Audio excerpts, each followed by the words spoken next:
Welcome back mga katusok. Yan nga pala yung lupa na nabili ko sa tabing dagat.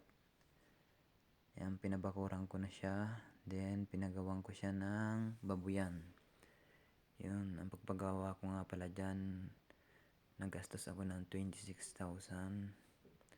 Iba pa yung 3 baboy. Yan, pinalagyan ko na siya ng 3 baboy. 1 week pa lang yan na inalagaan ng asawa ko at ng mga magulang ko. Yan, ang ganda no. Then ang bala ko dyan, magpapadagdag ako dyan ng kulungan ng 45 days. Para sa darating na buwan, mabinto tayo. Magiging busy ang mga magulang ko at ng asawa ko. Yun, tulungan lang tayo talaga. Para maging matagumpay sa buhay. Yun, God bless sa atin lahat. Salamat sa panonood.